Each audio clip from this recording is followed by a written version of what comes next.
Jason, first question, how did you get interested in this subject? You clearly immersed yourself in to an extraordinary degree. All right, it's actually, there are so many different versions of this story that I actually don't know which one to tell, because everybody has their own kind of long-term relationships with these objects, right? I mean, but I do remember the very first time I ever thought about diamonds in any meaningful way was I was very, very young. I was pre-bar mitzvah, and my mother and I were watching Primetime Live, and it's actually the clip in the movie with Christopher Wallace going into the Russian diamond mine. And we watched it, and my mother had these diamond heart earrings that my father had given her, and she loved these earrings. I mean, this was a big deal for her to have like beautiful diamond earrings. And even though they had at that point already been divorced, she still loved these earrings. And we watched this thing, and I remember a conversation afterwards, and she was like, "Oh, I guess it's all bullshit. I guess none of this is real. They're not actually valuable. They're not actually rare." And this was just this thing that happened. But forever after that, my mother always still valued her earrings. Always. And there was always a dissonance for me in that. And when I first read about synthetic diamonds in 2003, there was a Wired magazine article about it. I was like, oh, finally, the bubble will be burst, right? It's over now. Natural diamonds will be redundant, and synthetic diamonds will just take. I mean, so unbelievably naive. And cut to like 5 years later, I sit in a bar coincidentally next to one of the somebody who had worked at one of these synthetic diamond companies that the article was about, and I was like, "What happened?" And it was obvious that the natural diamond market just fought back. And at that moment, and I tell you, there's a lot of weird. This is maybe a little bit too long of a story, but at that moment, I realized that this was not about objects. This was a war of narrative. There were two stories. The diamond was an old story. The synthetic diamond is a new story. And to think that the old story wasn't going to fight back was what was so naive. And that, to me, felt like a much more compelling, interesting idea for a movie, which was about a war of narrative. And Aja, I mean, certainly one of the things that struck me so much, and firstly, your analysis is so brilliant in the film. It's really extraordinary. But it's like a diamond is a construct. Yes. Yes, you just said the idea that the second narrative wouldn't fight back against the first one. It is naive, but it's also a lack of information, which is that nobody's ever sold diamonds. De Beers certainly never sold diamonds. They sold an idea. And if somebody else, like the era of that idea, they have nothing to sell. So certainly, the film raises the idea, in a sense, of the background of that is how do we attach value to anything? It's kind of arbitrary. I mean, to gold, there's a theoretical scarcity element of it. yeah, I wrote a whole book about it. It's called Stone. That's how we met. Yeah. Question of mine, if I met there or not, we know. Well, there's a scene in this film with Martin Rappaport in a hotel room, and a woman in that hotel room says out loud in the movie, "Well, everybody knows that diamonds aren't worth anything, and Martin looks really shocked.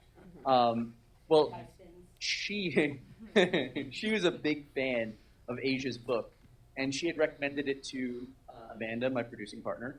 Amanda read it and was like, "You got to read this." I read it, and obviously it was written in the same voice that Aja speaks, and not just in the movie. This is how you always speak. There's nothing authentic. Another voice right. Exactly, and so I remember I messaged you through Twitter, I think. I couldn't listen to the Triangle anymore. I was at my 5-year-old niece's recital, and been going on for like an hour. Somebody gave a 5-year-old a trombone, and I had the worst headache. And my phone went bing, and I looked at it, and some rando was like, "So I know this is out of the blue, and it's a cold call, but I just, would you be willing to talk about diamonds?" And I was like, "I'm sorry, guys, this is very important. I got to go." I just couldn't do it anymore. So we had a whole conversation in the very, very little girls' room of my niece's school. And then we met at a diner. Yeah. And that was it. And it was just like, all right, we should do this. And that was, and the thing about that interview is that I think, any filmmaker knows this experience, I think, when you're properly wrapped, whether it's a scene or, in this case, a movie. After that interview, it was obvious that the movie was over. That was the last. What you wanted to talk to me about originally was De Beers, because you were on your way to Botswana, and you wanted my advice on dealing with them. Well, because you We would. talked a bunch of times on the phone before. Yeah, because you. So in Asia's book, she has an entire page footnote. My editor took it out. I was just being, and it wasn't necessary about how De Beers had dicked me around while I was writing the chapter on diamonds, and how they tried to steal a copy of the manuscript before it was published, and they lied about letting me have an interview with someone there to ask them some questions, and I ended up spending weeks in London waiting, and I was annoyed, so I told this whole story. It's like a page and a half. My editor took it out, and I was like, "But I want it in." She was like, "Just put a footnote." So I put a footnote in the text. So you're reading, and then all of a sudden there's a footnote that goes on for a page and a half. About, And it's the best part. And it's not just about trying to get to De Beers. It's literally about trying to get to Stephen Lussier. Yeah. It's the He guy. tried to steal a copy of my manuscript, and he was total dickhead. Yeah. Yeah. And And so I was just like, "You did that, and I'm going to tell everyone, and I have emails to prove it." Probably a lot of people, Americans, well, people everywhere perhaps, don't realize that De Beers is a cartel, which, was, again, is explained very clearly in the film. I mean, we think, OPEC is a cartel. Maybe there aren't too many cartels out there, drug cartels, but De Beers, and the nature of that is to control supply. It's about scarcity, creating scarcity. I didn't realize there were so many diamonds out there, and they're hoarding them, basically. When I wrote Stone, there was the overhang, which is the amount of diamonds that are already in human hands. Not anticipated, not lost, but cut, polished in human hands, whether it's your jewelry box or a museum or a vault. It's called the overhang. And that amount, when I wrote that book 6 years ago, was 7 years ago? Right. Was 7.5 billion carats.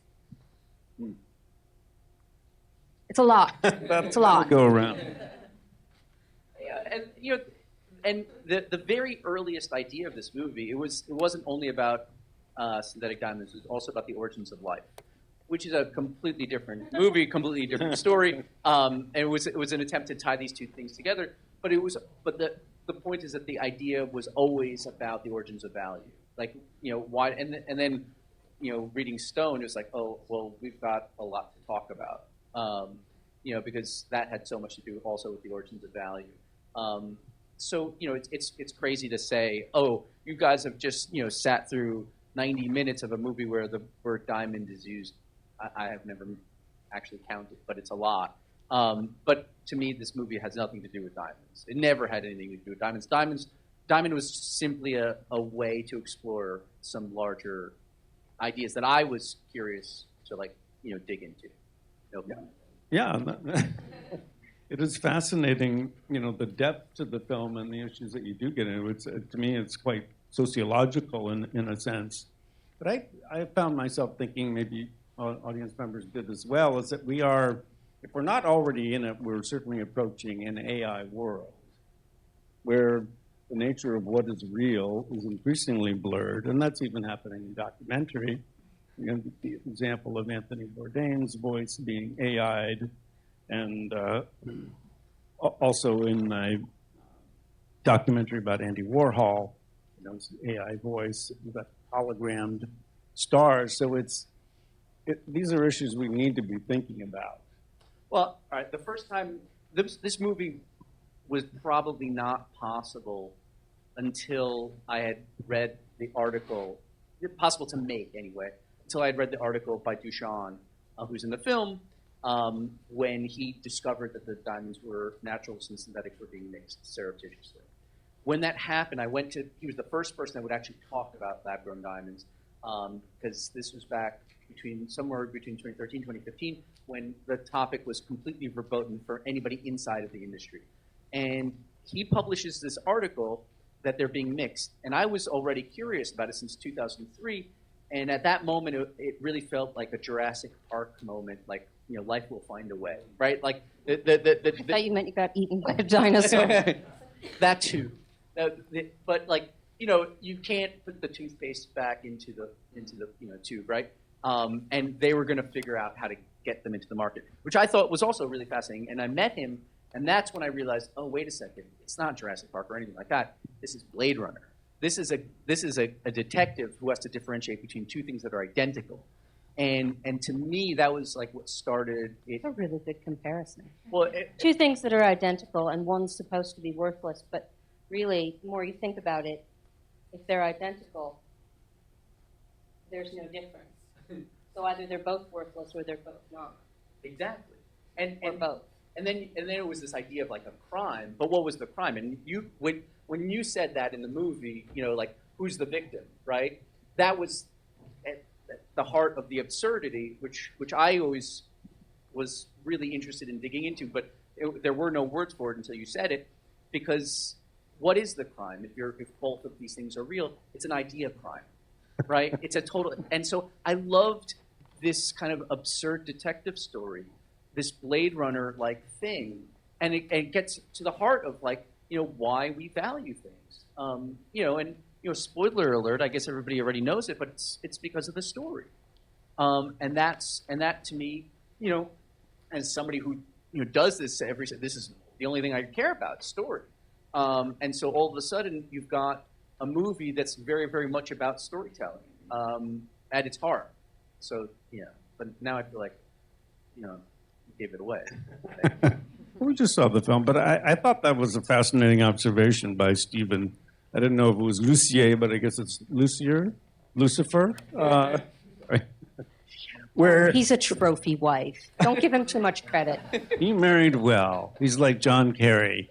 He just has a nice head of hair. Met the man. Reminds me of the Woody Allen movie, which it's, I forget which one. Dismissive wife's of her husband. You're a haircut. It's like, and nothing more. So it's a great put down. But, he talks about, and I hadn't thought about it in that way, of we're bombarded by information, by advertising. What we're going to remember is story. The story's good enough. And a diamond lasts forever. Good job. They done. Actually, my favorite line of his is, what is it? He says, "The truth is a good thing, if your story is a good one." I love that, because otherwise the truth is not a good thing. That reminds me of the Dutch East India Company. Their tagline was "Christ is good, maar handel is better," which means Christ is good, but trade is superior. Speaking of which, you were just in Amsterdam and showing your film at ITFA, which is a great honor. But tell us about bringing it there and to other localities around the world, and if you detect different reactions depending on where it's screened. Well, so the truth is, the Netherlands was fantastic audiences, and that's testament to both ITFA being a wonderful film festival, and I think some places, Comfort with moral ambiguity. I do think that there is a certain, I don't want to say dependency, but like a relationship between an audience's response and the culture's relationship to diamond, and or the impact of diamond marketing in that country, right? So some countries have just been more susceptible to diamond marketing than other countries. Japan, for example, I think around World War II, there was something like, less than 5%, Do you know the? Yeah, it was in the 80s and 90s that they started marketing in Japan, and now it's almost everyone who gets married has a diamond engagement ring. It's one of the most. It only took a couple decades. Yeah, it was one of the most effective marketing campaigns in the history of advertising to transform an entire country from one that is agnostic to a diamond to one in which the diamond is requisite for this one big cultural tradition. I mean, and we have this impression that this is real, this cultural tradition of, I mean, again. But maybe it is now. It is. That's the point. That's right? the thing. It's the most successful lie ever told also, because they told it so many times and they told it so well, they've redeemed it as truth. Diamonds are really expensive. You do want one. And they're scarce because they're hoarded. And because people don't resell them because they think they're an investment.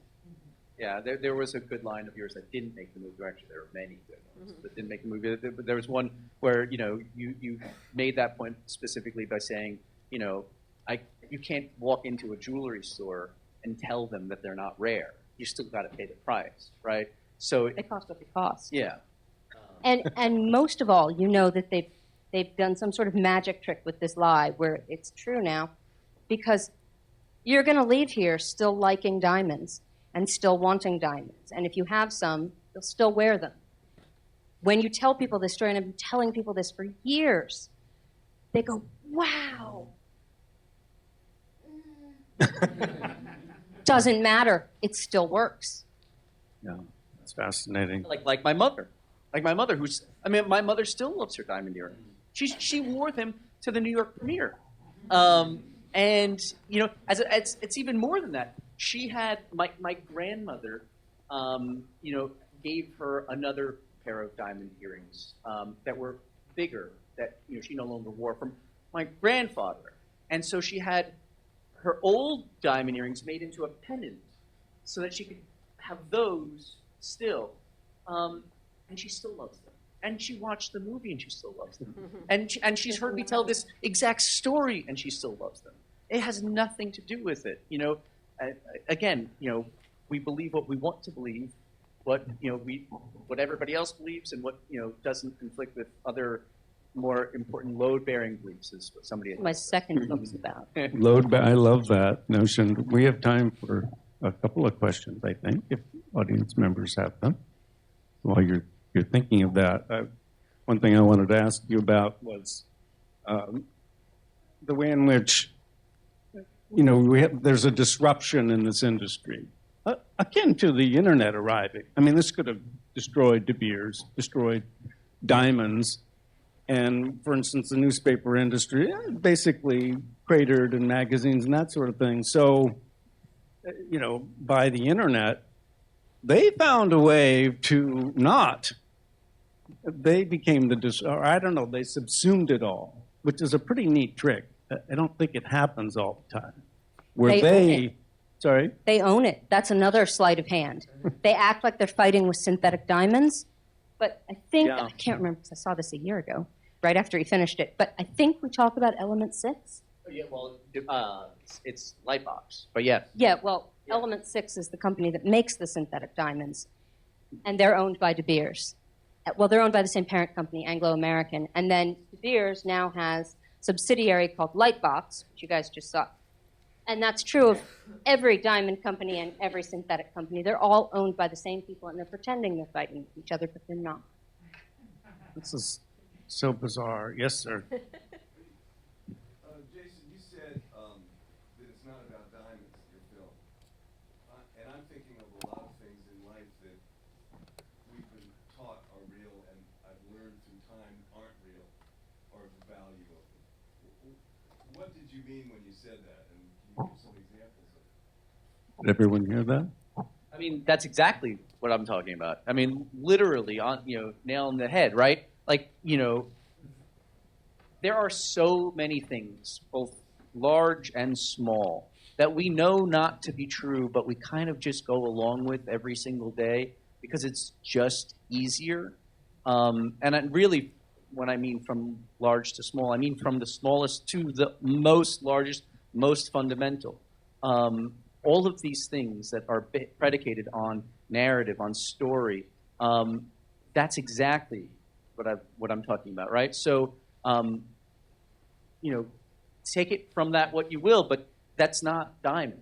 That's how we construct meaning in this world.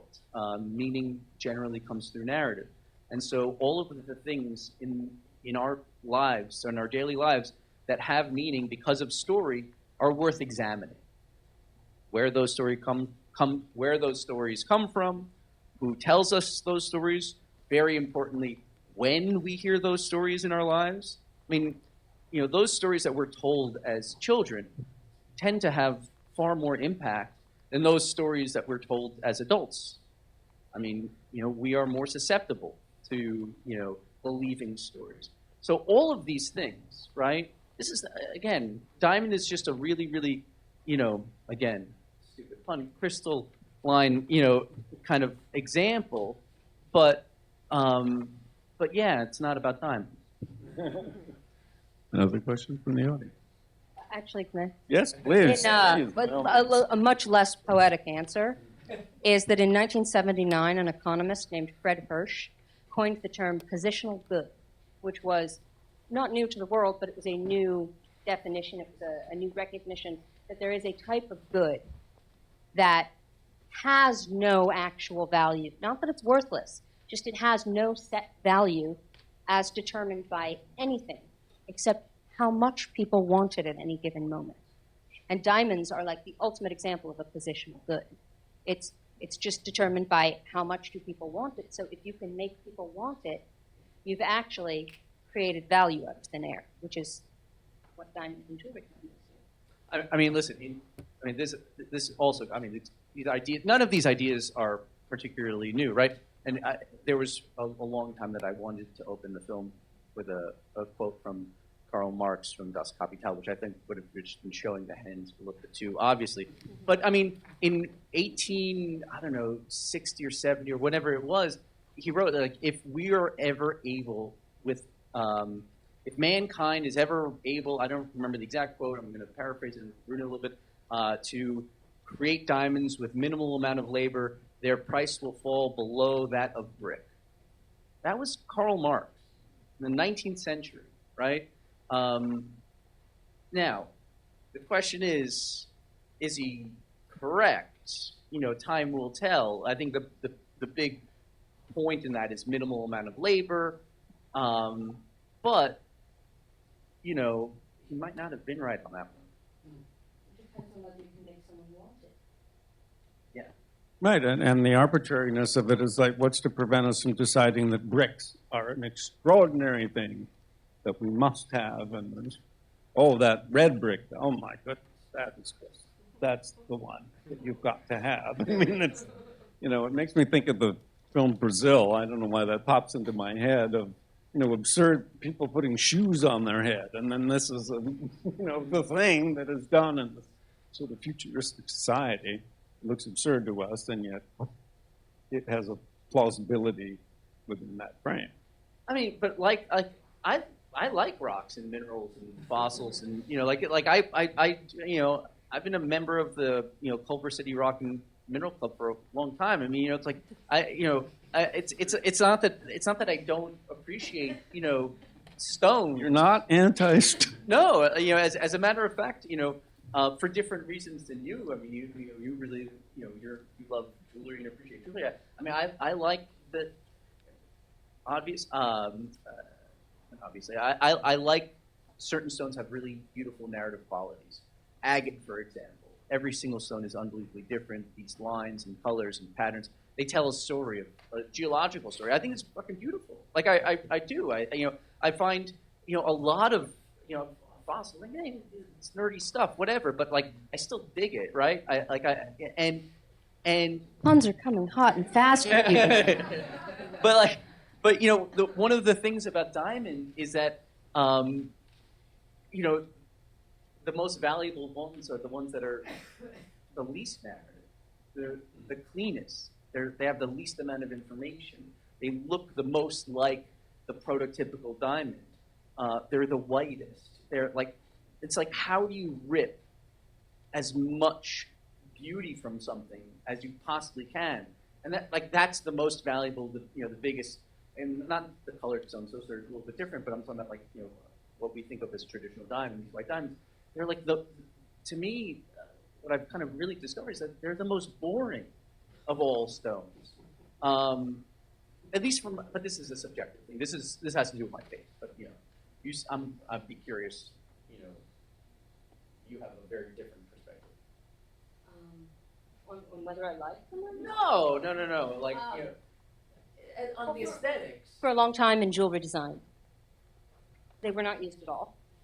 And for a long time after that, the white ones, specifically, weren't often used as a centerpiece of anything. They were used like stage lights. If you go to a museum and you see an old piece of jewelry, or Google it, you'll see like kunzite or tourmaline or peridot or something. It's got diamonds around it. It's because it's set in something called a double gallery setting, which is like, it's like there's the setting you can see, and then there's another one below it, and there's empty space in between, almost like bleachers. And they put the diamonds around the side because the light goes in and refracts back out, but it also goes underneath and lights up the center. They're supporting characters. Stage lights. Yeah. Stage lights. Unless you just want to make something really sparkly, then you use the tiny ones. But But that's still true. The tourmaline is beautiful. When you make a sparkly bow, you make out of metal and you put little diamonds in it. And it sparkles better than tourmaline, but if you're going to do stones, for the most part, until the movies, you use colored stones. I think of Elizabeth Taylor, white diamonds, perfume. I'm sure the De Beers people were pretty thrilled about. Good on you, Elizabeth. Oh, there's a question. This will be our last question. Thank you, sir. I just want to make a comment. I guess years ago I made a film in South Africa, and I visited the mine, the diamond mine at Cullinan, Kimberley, and I'm thinking about lies and other things that are very real built around the lie. A lie sold to Westerners, of course, because there were hundreds of people working in those mines, and most of them were black. There were some whites, and there were some blacks who actually had supervising duties, but most of them were just workers, hundreds of people. And so I think the value of a natural diamond cannot be the same as the value of a synthetic one. So I consider them two different products, both built around an assumption or a lie. I was also thinking about De Beers because I have a collection of Life magazines, and for a while they changed their slogan from a diamond is forever to diamonds, a gift of love. And I was wondering why they did that, because sales were dropping, or?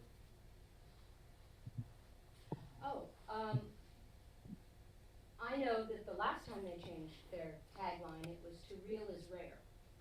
And actually, it's a much better tagline than "Gift of Love," because that sounds like a greeting card. I can see why they brushed it under the rug and was like, I don't know her. But "Real is Rare" is actually a great tagline for younger millennials and onward, because nothing's real anymore. Everybody has like 8,000 Instagram friends, and you date by swiping on it. It hits the right note, but they did it specifically because the engagement ring market was, and they freaked out because that's their bread and butter, and they didn't really take into account why it was happening. They did not need to change their tagline to a pretty good tagline from the best tagline ever. It was happening because millennials did not have enough money to get married, so they put it off about 10 years. And so there was this lull in sales, like a trough, and then it picked back up. And they're like, see, our new tagline worked. And everybody else was like, no, we're selling more too. It was millennials having no money. And now, also, through the pandemic, natural diamond prices have gone through the roof. They're actually higher than I think historically they've ever been, which, I think made a hell of a lot of people feel a lot better about, especially like the Vegas conference. But at the same time, De Beers through Lightbox has just now started selling 2-carat white diamonds that I think are for $1,600. I don't remember if it was $1,600 a carat or $800. I don't remember exactly what it was. But for a large, perfect 2-carat white stone, that's nothing. And when Martin says, if we lose the engagement ring market, we're all out of business, I mean, that's engagement ring stones. I mean, those are engagement ring stones. So, I have no idea what's going to happen. This movie was not made in order to move the needle on the diamond industry. To be completely honest, that's not why I ever make a movie. That's, I think that these movies, nonfiction films, are extraordinarily important because, it's important to work as an artist. I think, cinema is an art doesn't need an end, to justify its means. I think that we can just exist, knowing that we're, doing important things just by making work. So it was never to change anything. But at the same time, I think documenting, documenting our time, documenting our days, documenting our place here, I think that's the important stuff. So anyway, whether or not the diamond industry changes, goes away, doesn't go away, it's above my pay grade. But the other stuff I think is worth everything. But I agree. who am I? But Well, it's a fascinating film and just so textured and layered and beautifully made with extraordinary interviewees, including you. I mean, just really remarkable. Dusan, great characters. Martin, they're fabulous. So let's all thank the filmmaker, Thank Jason you, Kohn, and Aja Raden. Thank you so much. Thank you.